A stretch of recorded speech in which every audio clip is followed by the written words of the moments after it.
Right, so good evening, everyone. My name is Sejkora, and I'm here to present the MegaPrint solution for you. The MegaPrint is the supplier of the large printings for stadiums, convention centers, schools, or theaters. They are building a very good relationships with the venues, so that's their strong part of their business. They are working together with the customer to get the best possible rendering. They are located in the US, Canada, Spain, and Ireland, and they are working within the business B2B business model. The goals are to expand to double their size in 3 years and to make their processes homogenize across the globe. I'm going to propose the single org strategy, which will allow us to align the processes and our customer base. So we will get rid of any duplicates that we already are having. We will be able to report on our customers in a 360-degree view, and we will increase our reporting capabilities. I have not spotted any data residency issues, as we can work out of the Hyperforce for the GDPR issues. We are going to mitigate any platform limitations, as I will describe a little later, especially regarding the large data volumes. We are going to be going greenfield, and I'll cover that later as well. I'm going with the simple multi-currency, and I'll explain that a little later how that is going to work. I'm going to be using the multi-language, where I'm going to use a translation workbench, rename tabs and labels override for packages, experience cloud language picker, and XML-based imports to achieve multi-language. The main risks and assumptions, there will be more coming in, are that the dev team is not using the proper pipeline. So we will mention how we are going to change their approach to the CI/CD in the environment slide. There are multiple systems being sunsetted, so that means that we will need to train users, we will need to make proper change management, and we need to go live with a proper strategy in mind. We are going to introduce two hybrid apps, one for the customers and one for the venue operators. So we will need to make sure that we have enough time for that, to actually deliver them. The assumptions are that we only need the local and the HQ currency on any record in the system, that we can decommission all systems in time for a big bang go live. So I've considered phased, but investment to keep going all of the other systems would be too high compared to a little later date to go live, and there are no specifics about going live in this scenario. We are going to be doubling our venues, so I'm expecting that we are doubling the venue operators as well, and also I'm assuming that the technicians are internal employees. Now to the actors. So there are 500 partner sales representatives. They will be using Sales Cloud and Service Cloud Voice plus CRM Analytics. They will be doing the outgoings and incoming calls, and they will need to be working with leads and opportunities. The venue operators, there is 120K of them. They will be on a CC Plus license. They need extra sharing on the cases, and we will need to get extra roles from Salesforce to have that working as the CC Plus license has the roles. There will be 7,000 technicians. They will be having service plus digital engagement plus SCV as well, and CRM Analytics, as they need to use the omnichannel routing, access to cases, and they will need to be able to track the trending on the old issues. That's why they would need to have CRM Analytics. We'll have 4,500 event sales representatives running on Sales Cloud, as they need to have access to leads and opportunities. There will be 1.2 million of customers on the CC license, and there will be not defined number of venue operators which would have extra CRM Analytics license to be able to run the extra reporting, and also to be part of the delegated authentication and managing their teams. The role hierarchy will be pretty simple. We will have the management, VP of sales, then distribution per country, and up to 50 local teams under the countries. Then there would be the event sales representatives. Then we are having the partner sales representatives at the same level of the countries. They are not assigned into the teams. And then there would be the external licenses just beneath them, the venue operators and venue operators, managers, and operators. Then we are also to be having the VP of service, technician managers, and technicians will supply the work on that. Let's have a look at the system landscape. So our system landscape consisting of Salesforce in the middle. We are going to use Service Cloud Voice, Files Pro, form assembly, Chargent, Einstein Activity Capture, Outlook integration, and CRM Analytics as the add-on licenses. We are going to expose to Experience Clouds, one for the customer and one for the venue operators. The access to the customer experience will be enabled for LinkedIn and Google credentials, as well as the Salesforce credentials when necessary. We will be using OIDC Connect to achieve that, plus the customer registration handler per necessary provider. Then we will be having the hybrid app for the customer. We will be using authorization flow with Pixie and the social sign-on layered flow for the authentication. Similar for the venue operators, the hybrid app with the authorization flow Pixie. For the internal users, as they would like to get notifications, we will be using Salesforce One, and we will be utilizing user agent plus SAML layered flow for the authentication. There will be a website, and we will be using for assembly to get leads out of it. We will be using the Service Cloud Voice together with the Amazon Connect. I'm also proposing to implement Okta, as there has been issues with the provisioning of the users. So we'll be running Okta on top of the Active Directory, where we will be having the Okta agent installed on the AD, and then we will be using the SP-initiated SAML plus just-in-time provisioning for users, and also the SCIM APIs for user provisioning. I'm proposing to be using ETL and the ESB. The ESB is there to mainly do orchestration and queues of the integrations, plus transformation of the integration messages from REST SOAP to BAPI, which is a connection for the SAP systems. It will be connected to Salesforce using JOT or Outflow plus mutual TLS, and we will be utilizing REST and PubSub APIs, PubSub for the subscription to the events. Detail is there to help us with the migration of the data of the sunsetting system. So there are currently 3 Salesforce instances and MS Dynamics. We are going to sunset all of them. We are going to be using CSV files and API whenever possible to get data out of the Salesforce or MS Dynamics to the ETL and process them. There is also a CAT system that is a major tool in the company representing their main operations. It's connected to the large network file from where we will be using ETL process to get the files out of it. Let's have a look at the ERD. So the ERD is built mostly out of the standard objects. The OWD will be private unless stated otherwise. The main objects are the accounts and contacts, which will represent our customers, print, location, and venue operators. We will be using opportunities and orders to track our sales. We will be using leads to be tracking potential customers and potential venues coming into the system. The installation will be tracked on the work order level. We are going to be using price book entries and products to actually our products will be specific banner sizes, and the price book entries will be linked through the price book to the venue itself. So we'll be having one price book per venue to be able to easily limit available products on opportunities and orders when selecting for the customers. We are going to have 2 objects from the charge and manage package. Will be payment method and the payment. I'm also going to be using case management, including entitlement, milestones, and case milestones, and also the case teams. For the management of the contacts and accounts, I'm going to be using account teams and ACR. Now let's have a look at the general pain points and the solution to those.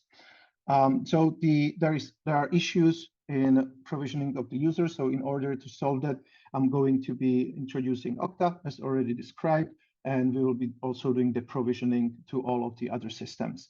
There are issues with the terminated users, so as well, the same, the Okta will take care of the provisioning into all necessary systems. The developers are somewhat familiar with the end-based deployment tools. I will cover that on the environment slides, how we are going to actually change the CI/CD process. Venue onboarding is the process that handles new venues to be added to our portfolio. There is venue operators, external users that are working with technicians on the venue rendering and also can refer new customers. So we will be exposing the LWC on the Experience Cloud for them to be able to create the leads. And I'm assuming that they don't need access to opportunities as they have no access to that. When we are onboarding a new venue, the PSR can create a venue administrative user. So that's why we are having the manager and the delegated admin permission set to assign to them. The venue can have up to 20 active users, and the limit can be increased by the partner sales representative. So we will be having the manager adding the contacts, and we will have a custom field on the account where the limit will be stored. We will add record cycle flow on the contact where we will be using the custom error new component of the flows to enable, check, and prevent creation of the new customer if there would be more customers than the limit would allow. The PSR will have a field level security to be able to change that field if necessary. So we need, in order to assign a new venue to the print location, we will need to add the custom LWC component to show the venue and the nearest print location on the map. So we'll be using standard lighting component with the map component, and we will be utilizing through the Apex controller the SOCL that would be using distance keyword to select the proper print location and we will limit the query by the record type print location. There is 7,000 technicians assigned to the location. So we are going to be using account teams to assign the technicians to each of the locations. The onboarding process needs to be started by assigning technician to the new venue. So we will be having the record trigger flow when the new venue is added. So whenever we would create the account of type venue, either from conversion or manually, then we will run a record trigger flow that would query the available technicians to that venue through the print location, and then assign the one that has a capacity. So the renderings for the venue are created in a CAD system, and we need to be able to have the placeholders managed in the print jobs and the print location. So when the renderings are done, they will be uploaded to the network drive, as is described here. So to the network drive, we will have an ETL job that we would be loading these specific files through the ETL to the Salesforce to make sure that these files are available as we need them to distribute them to the customers. So the job will be running hourly, and there will be a custom field on the content version marking these fields as available for the customer. The technicians and partner sales representatives will finalize the options and pricings. So it will be marked by the status change on the venue. We will have a specific price book created based on the opportunity items that they will be adding. So there will be like one generic price book only with the products without prices. And then as we will be onboarding the new venue, we will mark a couple of those or all of those products to our opportunity, which will then be the set of the banners that are available at the venue. Once the opportunity is closed won, we will be creating price book and price book entries with prices marked in the opportunity, then to be used on the actual client opportunities. The partner sales representatives should view all other partner accounts, but only edit their own. So we will have the criteria bell sharing room that we will be sharing based on the record type to all of the partner sales representatives. Event sales process. So this is actually where we are selling our services. So on the website, there needs to be the renderings and ability to download more information through a request form. So we'll be having the website plus form assembly as there is more than 500 leads per day, which I have which I would otherwise use web to lead. And I also considered custom dev, but given the time to market, I'm going with the form assembly. The event sales representatives should be divided into country teams and 50 local teams. It has been described in the role hierarchy. The inquiries of the customers should be coming from website or referrals, and the ESRs should be able to be assigned if they worked with the customer previously. So we will have a trigger on the lead, and whenever the lead is creation, we will check if there is any existing order to that customer. And if yes, we would assign the same ESR that is the owner of the which is the owner of the order. And if not, we will update the DML option to trigger the lead assignment rule, and we will then trigger the lead assignment rule per country to queues per country where the lead can be picked up from. If the lead is not picked up in 24 hours, we need to notify management. So we will have a time-based workflow to be triggered based on the lead created date after 24 hours, and we will fire a custom notification to the manager, which will be represented on the user object as the manager. So the ESRs will be sending an email to the customer with the links to the detailed PDFs of the banner option. So these are the files that we have created in Salesforce. So we'll be using the templates to send out the links. We will be linking the lead. We are still on the lead to the venue, so to the account. So this information will be coming from the form. And part of the email, we will have the ID of the venue and the lead together. And that link would lead to the LWC page that is exposed through the public site on the experience site, so that the customer would arrive there, and whenever they would click on opening the file, we will trigger a custom notification to the lead owner based on the lead ID that we have shared in the link, and we will be able to notify our users that it has been opened. There is a high turnover in the event cells, and they need to have a consistency in the process. So we are going to be using opportunity path to guide them within the whole process and make their onboarding as easy as possible.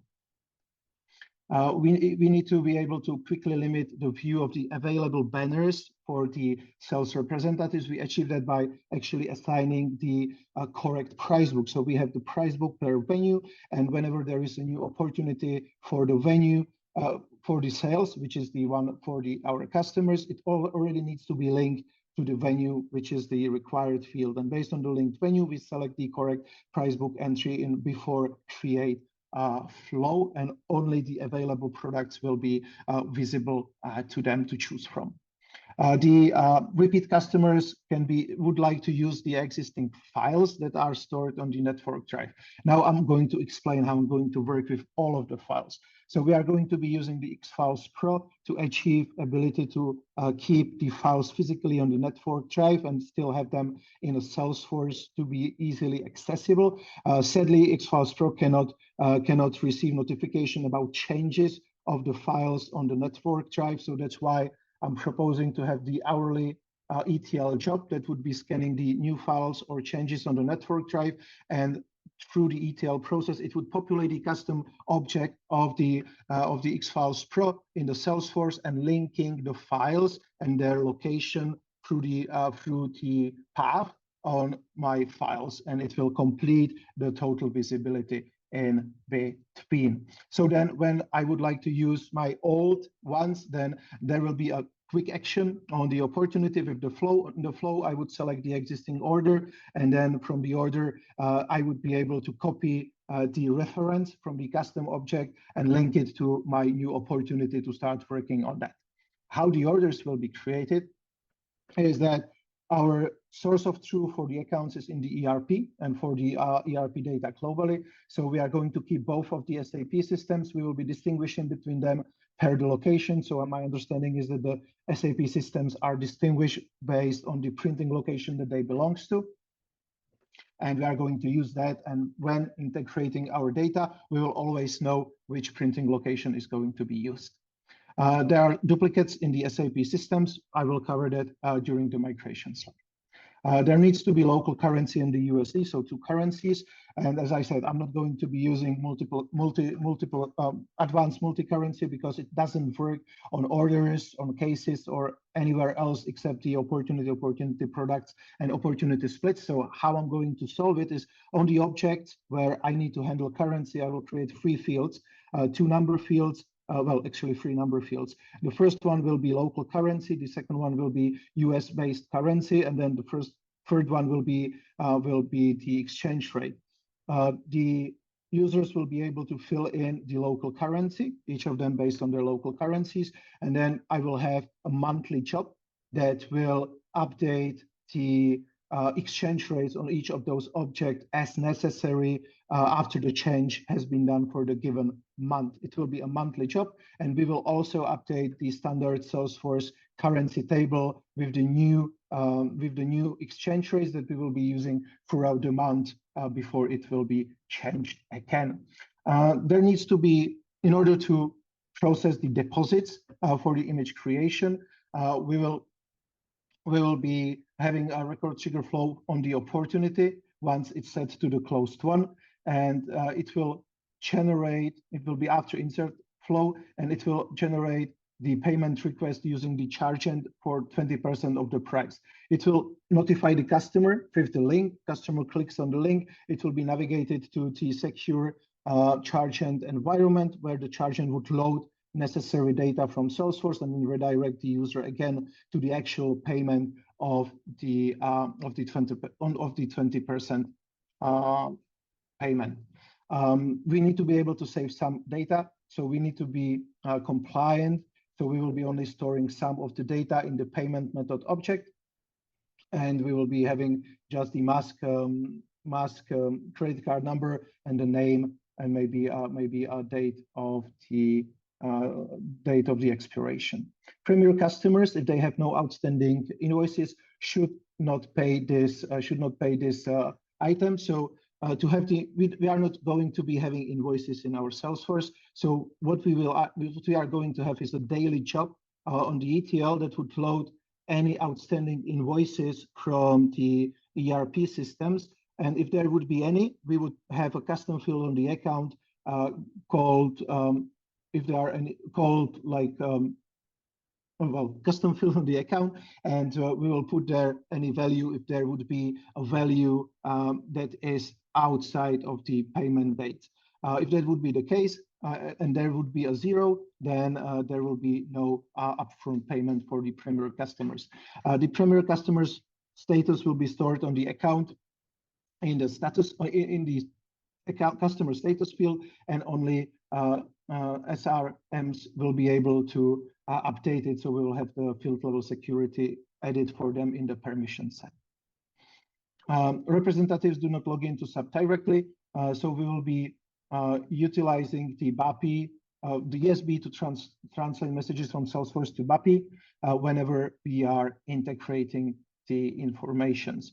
The appropriate SAP needs to be notified about each closed deal. So this is our integration. Whenever the order is created and paid, we will have a record trigger flow to create platform event to which the ESB would be subscribed, and there will also be a queue. I'll explain that a little later. Then it will create a customer. If it's a new customer, it will always create the order, and there will also be a platform event that would be handling the order updates as they are coming when working on the order. Then the ESB would create the all 3, 2, or 1 update in the ESB, and then we would receive in a response SAP order ID or SAP customer ID, which we would then, through the remote call-in, send back to Salesforce and initiate the link between the data and the systems. There are SAP monthly downtimes between 24 and 72 hours. So when using platform events, there is a 72 hours queue on the Salesforce. If there would be a longer downtime, which can happen as we will be onboarding new countries and new segments, then I'm proposing to create a queue mechanism and queue handling directly in the ESB, where we would store the last process last process reply IT, and then whenever we would be able to reconnect to the SAP systems, we will start processing those reply IDs. That would be for the 72 hours. If there would be the longer item, then we would need to store all of the events and platform events to be able to requeue them and process them once the SAP is up and running. So the closed deals needs to be routed to the print locations associated with the venue. So once the order is paid, we will have a record trigger flow that will link the order to the print location. The ESR needs to see other teams' data, but only able to edit their own. So there is 50 locations. So we're going to be using 50 owner-based sharing rules, which will be roll on the location level on each of the necessary object accounts, orders, cases, and print jobs, and we'll be sharing it with them. There is a default limit of 250, so we should be good to go. So the customer should be able to log in using their outside like social credentials. So we'll be allowing using the social sign-on for that, and then to not ask them always for the authentication credentials, we'll set the refresh token to never expires on the connected app for the hybrid app. I'm going to be using hybrid app because there is no ability on the publisher app for the offline usage, and with the hybrid app, we will be able to achieve that quite easily. The banner image creation, so whenever we are creating the actual banners, there are details coming in from the customers, and they would like to track them in SAP. So the assumption is that we can we can store them on the order in a very specific fields that the customer would have edit access to, and then we would have the record trigger flow whenever one of these fields would be changed. We follow the same pattern as previously to update the SAP using the SAP order ID. The CAD system is leveraging the network storage arrays with plenty of space. So as I already described, there will be job running every hour, loading the files so that Xfiles Pro can work with them, and we can have the access directly from them, from Salesforce to them. Whenever we need to send the instructions to the technicians, then there were information being lost. So to prevent this behavior, we will give the access, the order with specific FSL to upload the documents directly through the web-based UI of the provider of the network drive.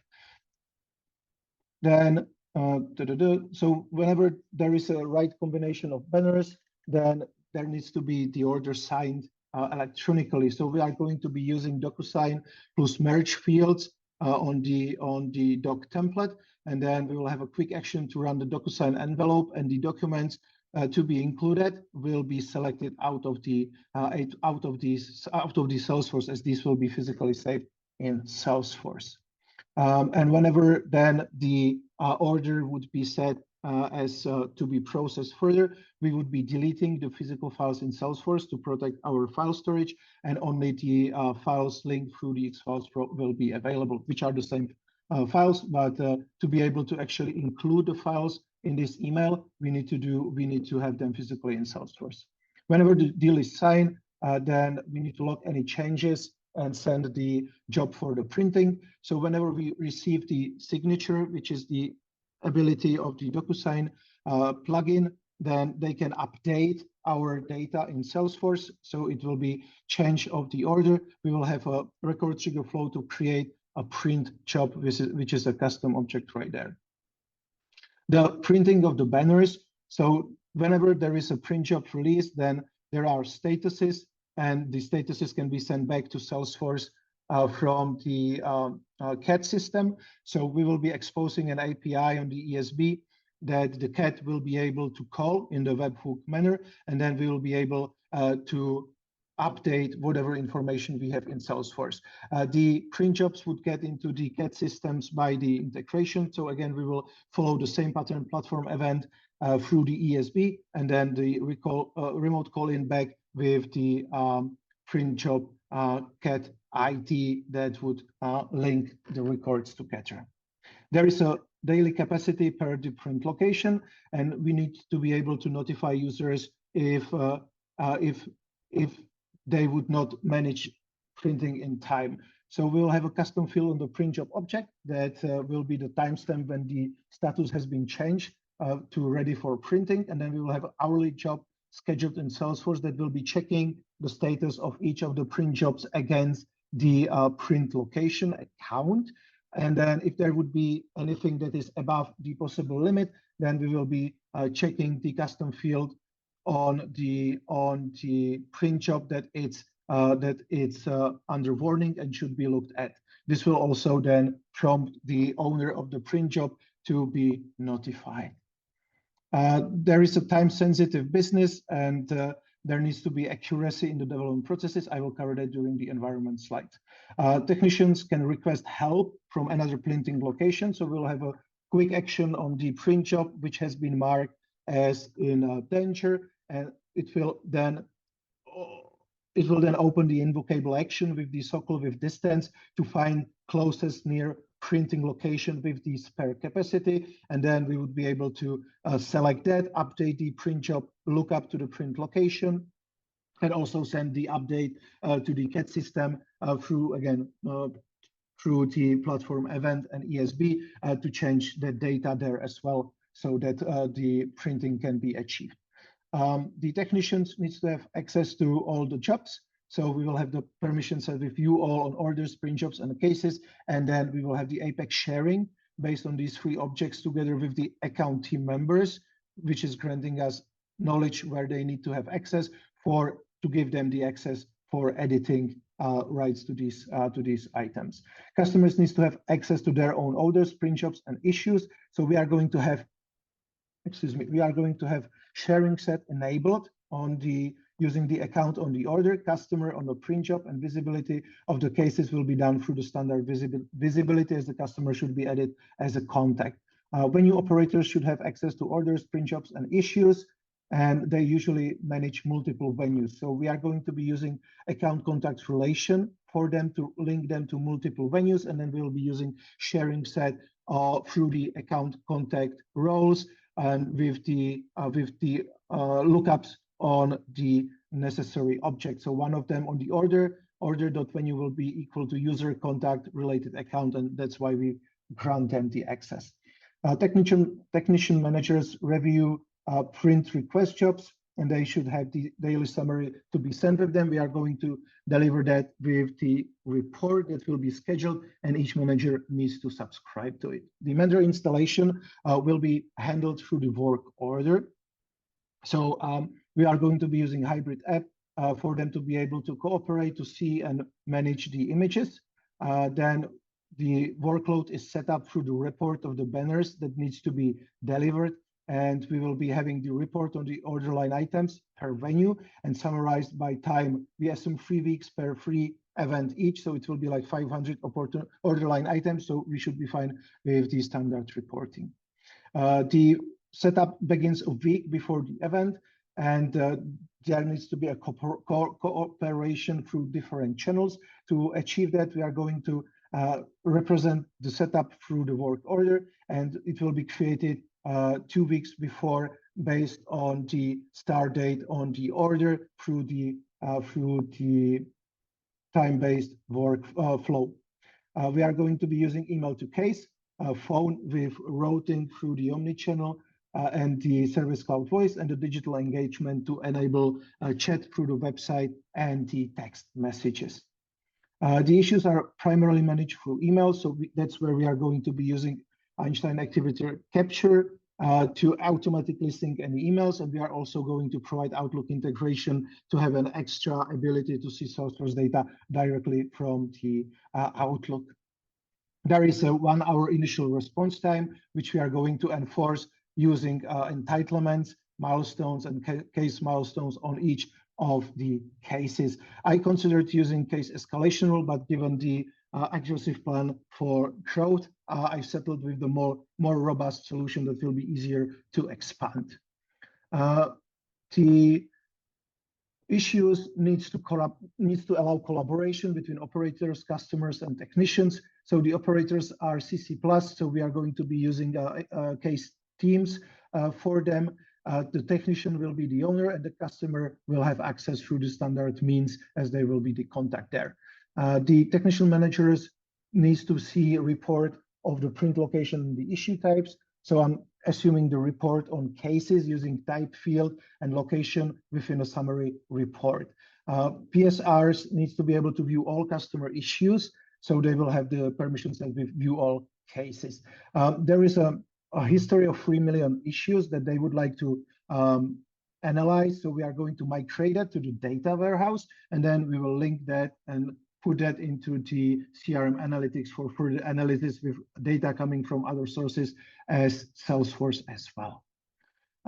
The issue data reference, so we need to be able to keep the reference to the old customers that are no longer the employees. So as we are going to store it in the data warehouse, there are no limitation in how we store the data, so we will have their full names in there. So for the expansion, we need to be able to managers to prioritize when you growth through the monthly referral trends and closed event deals from the last 5 years. So we will have a CRM analytics report that would be exposed to the partner venue operators. I'm not assuming that the normal venue operator would need this, and it will save us some licenses of the CRM analytics. The partner sales representative managers would like to plan which next 5 countries to expand to. As we are already using CRM analytics, we will be importing purchase CSV files to a specific data sets where we will be importing them together with the other data, and then we will be able to run complex queries and data transformation to be able to prepare the lenses and then the dashboards for them to be able to select the best 5 countries. Now let's have a look at the LDV slide. So these objects I've identified as the LDV. So we have the banner placeholder object, which is no longer existing, and excuse me for that, it's gone. So we have the order. There is approximately 1 million of them. In the short term, I'm making sure that they are no longer running operations, which they are not, and we will be archiving them after 5 years. There is 20 million of order line items. We are not using them for any reporting in Salesforce. We are making sure to always use indexes of the order, which the order line item is linked to, and we will be archiving them after a year, if possible, after discussing with the business. The print jobs, there is 1 million of them, same as the orders. I'm not assuming any running operations. We will be always updating one of them, and we will archive them after 5 years. There is 2 million of opportunities. Again, I'm assuming no long running operations will be run on them on the short term, and we will archive them as soon as they are closed, as we don't need them for any other processes. There will be 20 million opportunity products. So we will need to make sure that we are again using proper indexes whenever we are loading the data, which will not be the issue, as we are not having any in Salesforce reports that would be running on all of them, and we will be archiving them together with the opportunities. Let's have a look at the migration. So we have already covered or seen some requirements.